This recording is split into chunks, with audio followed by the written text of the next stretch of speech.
So now given this general formulation of finding a longest path in a DAG, in a general DAG, right?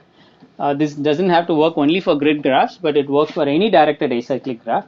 We will have now a bit of flexibility, and then we can look at variants of the alignment problem that we have looked at. So far, the alignment problems we have looked at are entire sequence to entire sequence, right? And I made a comment about you can also align a prefix of one sequence to the prefix of the other sequence, right? So these kinds of problems where the entire sequence is aligned to another entire sequence are called global alignment. But local alignment is asking for any substrings of one sequence and substring of the another sequence, what is the best alignment between them. And these are useful when you have two protein sequences and you have domains or substrings of these protein sequences. Only those domains align between two protein sequences, but then the rest of the protein have other things in each of the protein that you don't want to align the entire sequence.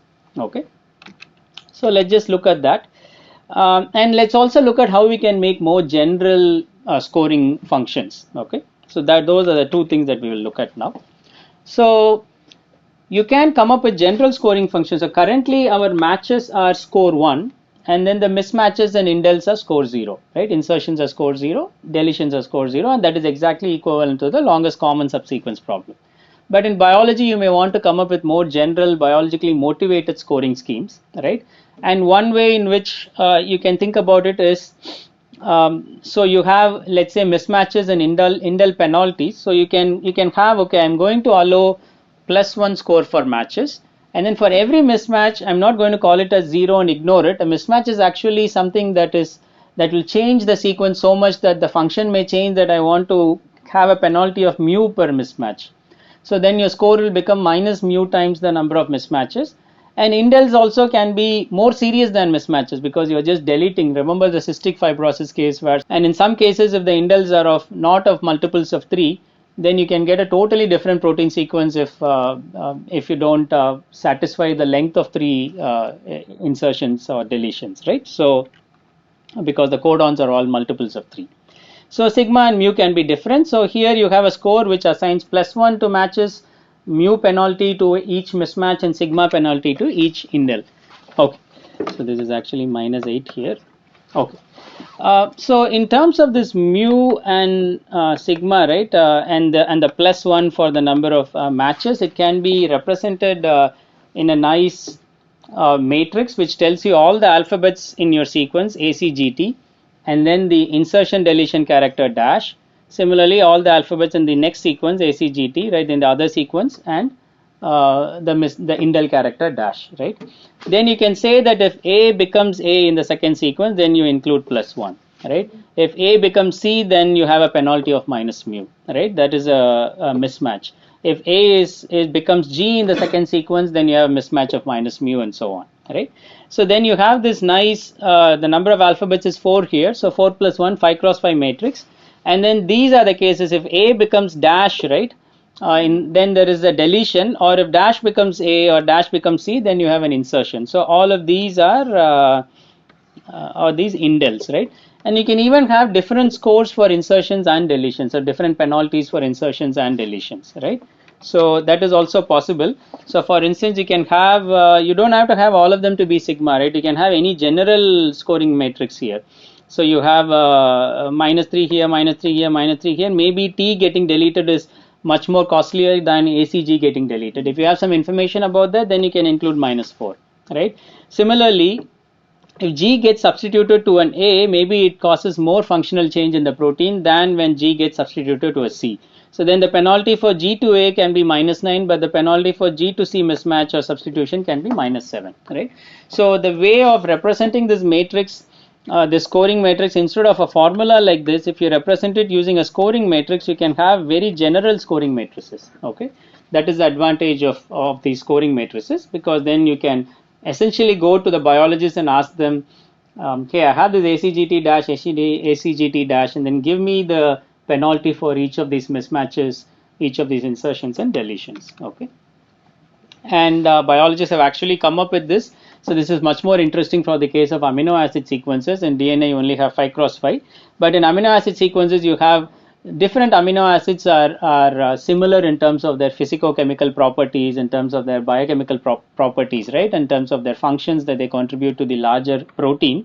So then you can group them into these amino acids are all similar to each other. And so if you substitute one amino acid with another amino acid from the same class of amino acids, then you should not penalize them too much. But then if you switch between one class of amino acids to another class, then you should penalize them too much, right? So the things like that can be maintained. So for instance, here you can see that there are many there's only one half that is shown because the matrix is symmetric. So you can see here that if M, I, L and V are changed to this T, P, A and G, then you are having more penalty, -2, -3 and so on, right? So rarer ones means that it may not be selected by evolution because they may be changing function. So rarer mutations are given more penalty than more frequent mutations, which are tolerated by the organism and then they don't change functionally. Yeah. Okay, so here, for instance, this is a more frequent mutation, so it's given a positive score, and then a penalty is given for a more rarer mutation, which may alter the function of the protein, and so you don't want to encourage that kind of alignment. Okay. So how will this change this alignment graph, right? Like the weights of edges on the alignment graph, right? So this is what we had before, and how will it change now? If you had this kind of neat, nice minus, I mean, for all the mismatches, all the matches, and all the indels having the same score, it will become like this way, right? Because these are both indels, and these are this is the matches and this is the mismatches, right? But if you have a more general scoring matrix, you will just simply have this, right? So in that scoring matrix where you have each scoring matrix is 5 cross 5 in terms of DNA, and then in the terms of in the proteins, if there are 20 amino acids, you will have 20 plus 1 for the dashes, so 21 cross 21, right? So this score matrix is 5 cross 5 for DNA, and then you just index this with ACGT or ACGT or dash, and similarly this is indexed by ACGT or dash, and that will give you exactly what the specific score is, rather than just using the same score plus 1 or mu or minus sigma. Okay. This is deletion of VI, and then this is insertion of WJ. Okay. So this concludes our discussion of general scoring matrices. So how do you change our problem to not just have plus ones and zeros, but to have general scoring matrices? And this becomes very useful in terms of the protein world also, because you can have now all these very general scoring matrices. Let's now look at changing. We have now generalized the problem from simple scoring to a general scoring. Now let's just generalize it to also other versions of alignment called local alignment that I hinted at before. So global alignment problem is this, what we have been seeing so far till now. Find the highest scoring alignment between two strings by using a scoring matrix. Inputs are strings V and W, sequence 1 and sequence 2, right? As well as a matrix score, which is this 5 cross 5 in terms of DNA, and then 21 cross 21 if you are considering 20 as your amino acid alphabets. Okay, and output is the alignment of V and W, whose alignment score, right, as defined by this scoring matrix score, is maximum among all possible alignments of V and W, which we solve using dynamic programming. But the motivation for not just looking at the entire sequence but looking at substrings of the sequence comes from this example of these genes that are important in development, right? See, these homeobox genes. These genes are very similar in terms of local regions of these genes, but between different species, the entire length of the genes may be very different, right? So you want to also be able to come up with computational methods that will identify substrings of two sequences which are similar. Okay. In fact, there was it comes surprising if you're hearing this for the first time. So in terms of body development, right, the limbs and the wings that we have between human and between a fly that is shown here, right? So the blue ones are all encoded by certain domains of this homeobox gene, and then the orange parts, which are the limbs, are encoded by certain other domains of the same gene. And so this gene is very highly conserved in terms of body development across a range of species from humans to flies, right? And specifically, right, so the short region is called a homeodomain, right, and that is highly conserved among the species. And like I said, the global alignment may not be able to find this homeodomain because there are so many other parts of the sequences which are dissimilar between human and fly. Okay. So this argues for how to look at these local regions which are similar. Okay. So you have these two sequences. Okay. You are doing a global alignment, and you can see that the red ones are those which have the matches, okay, and everything else is mismatches or substitutions, okay. So you can see that this has a lot of red columns, but it's not very clean, right? So all these red columns are scattered across. So the score is 22 matches and minus 20 indels, okay. So the score is actually 2 because of all these indels, right? So if you allow 1 for the cost of an indel, right? But if you do this slightly differently, right, and then you say that you look at inserting a lot of characters like in the beginning and then deleting a lot of characters in the end of these two sequences, then you can see that the two substrings, in this case it's actually the prefix of one string and the suffix of the other string, more or less, right? And then these two substrings have exact match. I mean, this is like 17 matches or excluding these 3 and 2, right? So that is like 12 matches exactly next to each other, right? And so this is this kind of domain match that we are talking about, this homeodomain match or this local match that we are talking about, right? That we want to identify. So given two sequences, we don't want to align all of these sequences to each other. I want to find a substring in this sequence, maybe another substring in this sequence, so that the substrings have a high level of similarity. Okay, that is what we are looking at. And how can we modify our alignment graph or our source and sink nodes so that we can identify these subsequences? Okay, that is the question we are asking.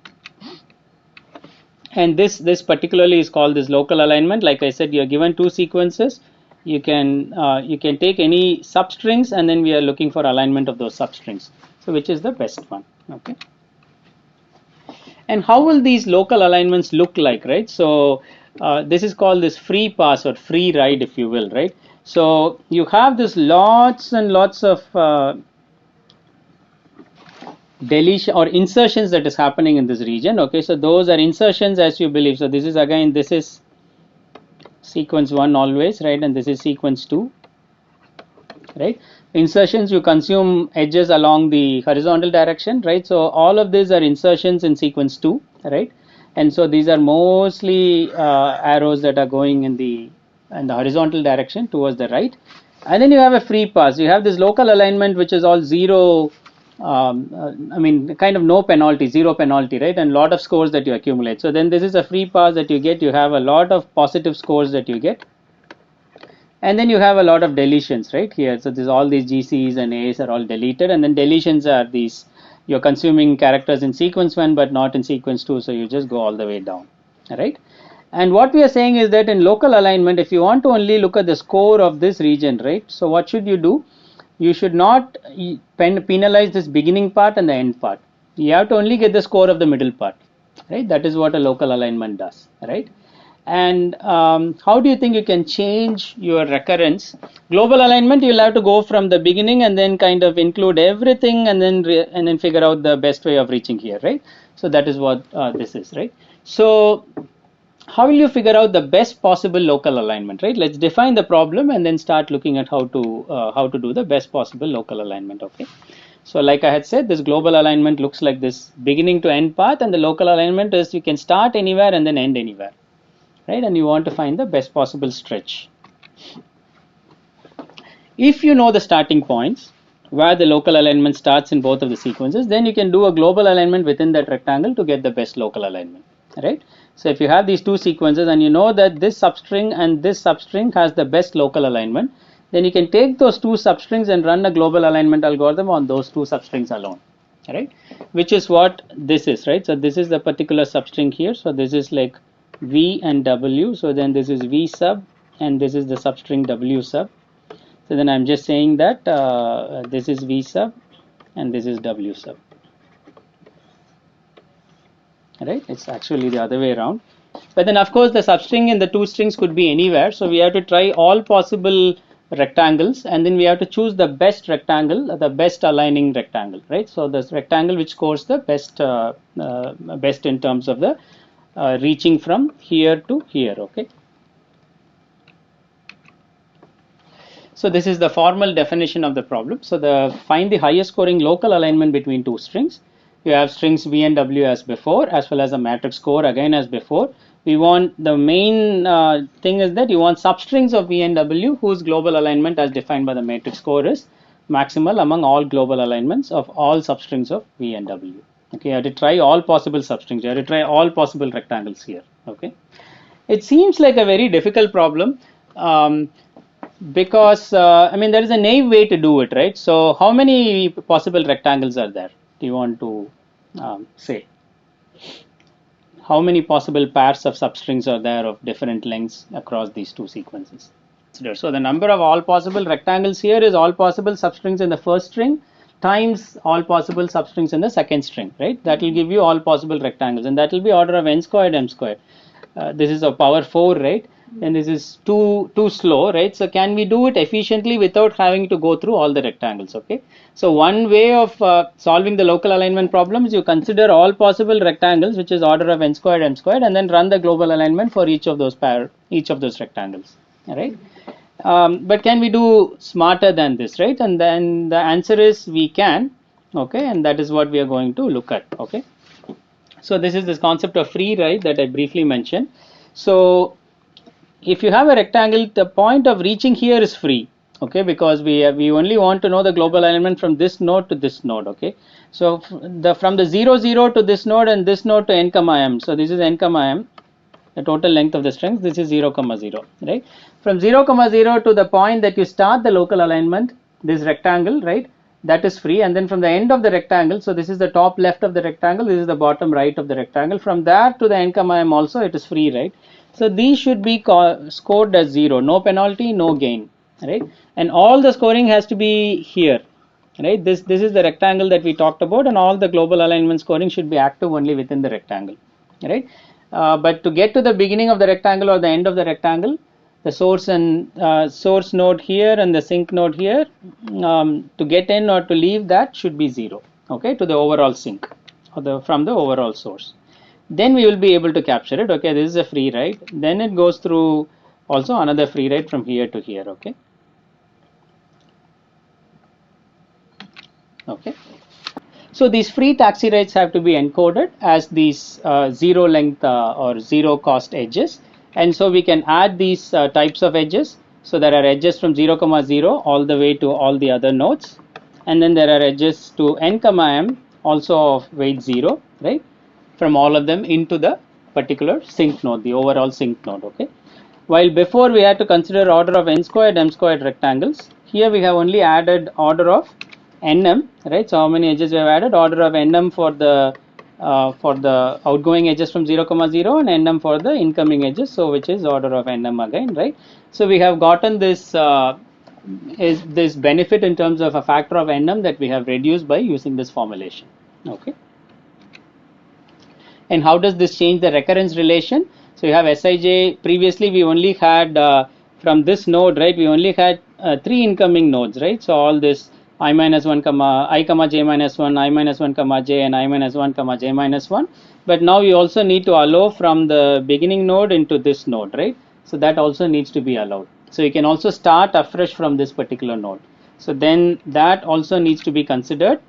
Right, in this particular case you are looking at this particular node. So in addition to these 3 nodes, you also need to allow this particular 0 comma 0 node. So weight of the edge from 0 comma 0 to I comma j is going to be 0, and then the best score till 0 comma 0 is also 0, so that will just simply become 0. So then that will be the updated recurrence relation, and essentially this is what it translates to in the actual formulation of the problem. Okay. Okay, so there are so we have sequentially developed this problem so far in terms of how do you pose the alignment problem as the longest path in a directed acyclic graph, how do you solve it using dynamic programming algorithms, and how do you then change the scoring matrices from a simple scoring matrix to generalized scoring matrices, how do you solve local alignment based on global alignment, Now we will look at a little bit more extensions to the scoring matrix. How do you penalize deletions or insertions in a slightly different way than we have done so far?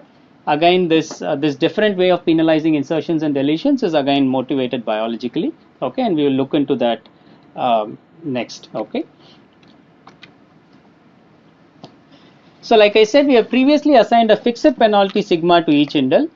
We also allowed it to change based on which insertion or which letter is being inserted or which letter is being deleted, right? But this fixed penalty may be too severe for a series of 100 consecutive indels, right? So if you think about an evolutionary process where one sequence is evolved into another sequence, and due to certain evolutionary mechanisms, maybe 100 bases, 100 nucleotides are dropped in one of the sequence and the other sequence comes in.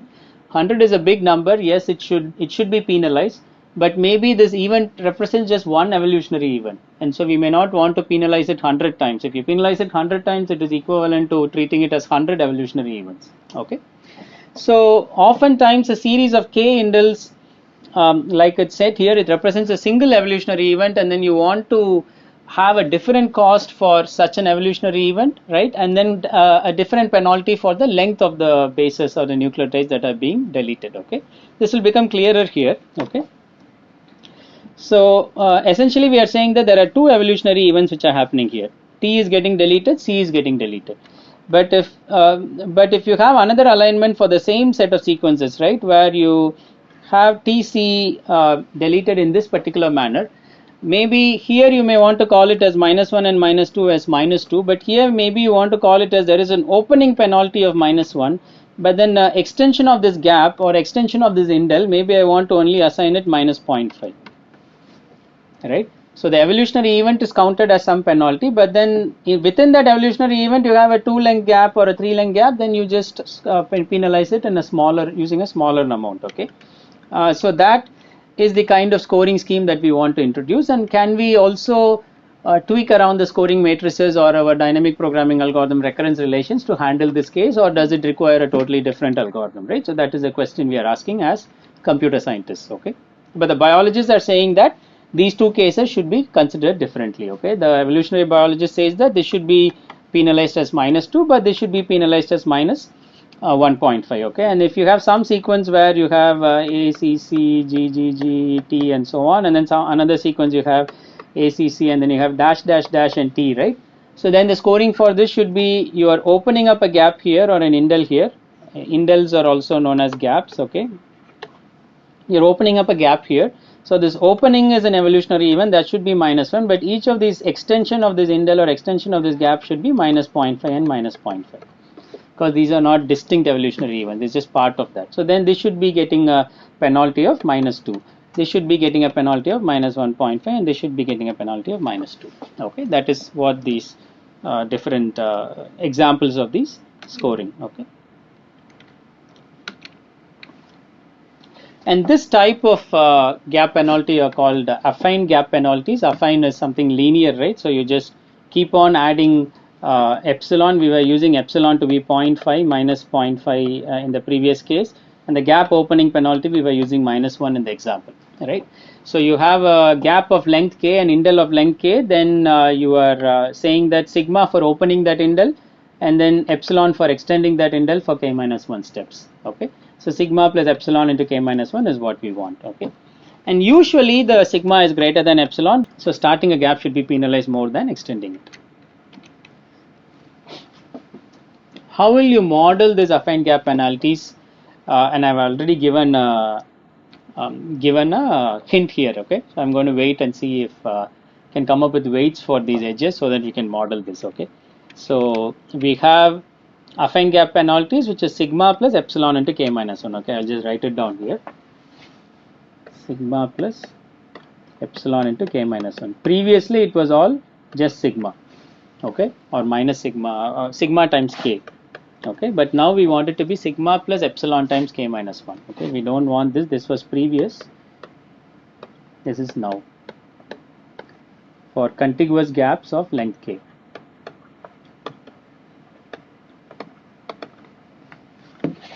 Okay, how do you think you can capture that? Okay, First of all, in this particular graph, where are the contiguous gaps and what are their lengths? There are like two lengths, two greens. So yes. So this is two lengths. Extension. Yes. And then again this blue one, opening one and extension. Exactly. Yeah. So there are two indel operations here, right? Each of length k equal to 2, right?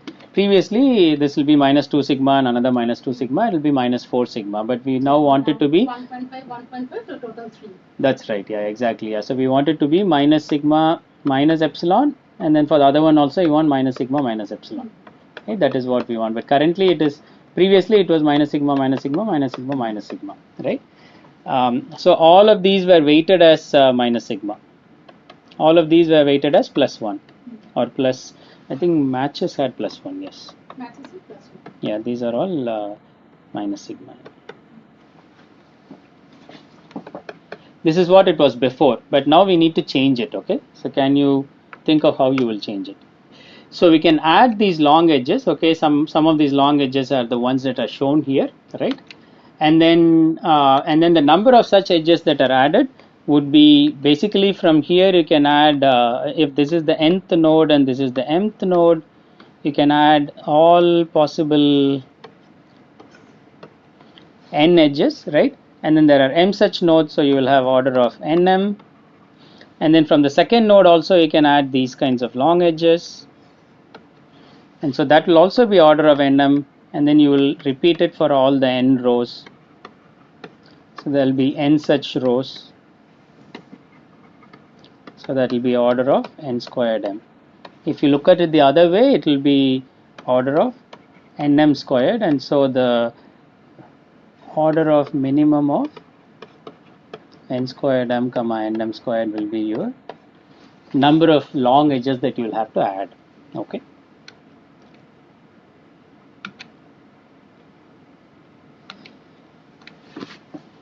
Now this is illustrating that right. In this small graph, you are adding sigma plus epsilon into 2 and so on.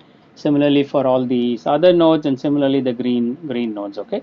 And here in this particular case, they have added order of n cubed, right? So if n and m are if n is the larger of m, right? So n squared m or nm squared will be n cubed, right? So they have ordered n cubed edges, right? Including both green edges and blue edges. Okay. Now can you do better than this, right? So that is the idea. So this n cubed is, as computer scientists, we are always asking the question, can you do more efficiently? N cubed is just simply, cubic is, if n is in the millions, it's simply not acceptable, okay? Can it admit better algorithms? If it doesn't admit, yeah, we don't have any other go, we'll just stuck with n cube, but can we do better, right? There is a slightly different formulation that will actually reduce the cubic number of edges order of n cube down to a small number, okay? And how will you do that, right? So you actually build a graph on 3 levels. So this is quite an ingenious, it's simple but a nice idea, okay? You have Manhattan on 3 levels, okay? And these 3 levels mean different things, okay? If you are in the middle level, you are only performing operations like matches or mismatches, okay? If you are on the bottom level, you are only doing insertions, all the vertical edges. If you are on the upper level, all the deletions, okay? And then you can switch between these levels. Whenever you are opening a gap, right, then you go from middle level to the deletion level or middle level to an insertion level. That is when you open a gap. Then when you're closing a gap, then you come back to the middle level, okay? And then all the matches and mismatches happen in the middle level, okay? So this is a 3-layered graph. Again, the source and sink node are the same as before. You want to go from 0, 0 in the middle level to n, m in the middle level, okay? That is where you want to go. And you want to emulate something like this, right? So you start from this, any matches or mismatches you are here, but then you have to jump back to the corresponding node if you want to do insertions, okay? Or in this particular case, these arrows will be deletions. Yes, sorry, this will be the deletions. And then you will be using, so there is an opening gap, right? So you can have sigma here, but then every operation in here you will only use epsilon. Okay, so you have an epsilon, and then you come back to that with a 0 cost. Okay, then you can go on and again take in the matches or mismatches. Now you have to do some insertions in your sequence. Then you have to go to the other layer, which is the insertion layer, which is on the top right. So you go to the insertion layer to the corresponding node, right? Now you can take epsilon cost edges. So you have an epsilon, and then you come back to this. Okay. So the node that you go here, right? This node is one node to the right of this particular node. Okay, because the opening penalty has been already taken care of, right? That is the sigma. So then you go to the next node, and the gap is from these two nodes, right? This node, and this node. So these are these three nodes. These are these three nodes, right? So you start from this node, you open and you go to the next node, and then you cover up the final node, and then you come back to the final node here. Okay. And so all these edges, then you can easily put it as epsilon then, because this is only for extending an insertion, and all these are also epsilon because these are only for extending a deletion. And all these cross edges that go from here to here will be sigma, from here to here will be sigma, but returning edges will all be 0. So now you have this 3-layered graph where all the edges are kind of properly weighted. And what is the advantage? Why did we have to go for this 3-layered graph? How many edges have we added now? Previously we said that the adding those all possible long edges was order of n cubed, right? If n and m are the same, let's say this is n comma n. Now how many extra edges have we added? Pardon? Order of nm only, yeah. So if n is equal to m, then we have only ordered order of n squared. So from cubic we have come down to quadratic. Okay. So actually, is it order of? Yeah, it is order of nm. Yeah. So because for every node we are adding a few edges. Yes. Yeah. So that is the advantage of this. And then you have these. Give me 1 second. Right.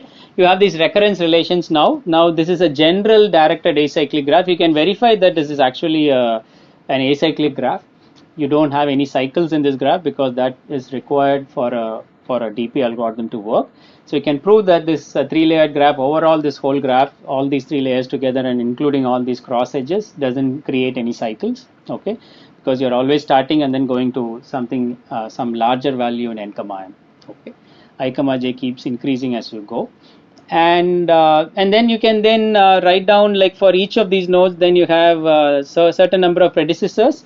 So this lower layer, you have lower of I comma j is the best of this node and then this node, right? Similarly, this node is going to be the one to the left of it and the one that you are coming in from. So all of that can be used to update these equations appropriately. Okay.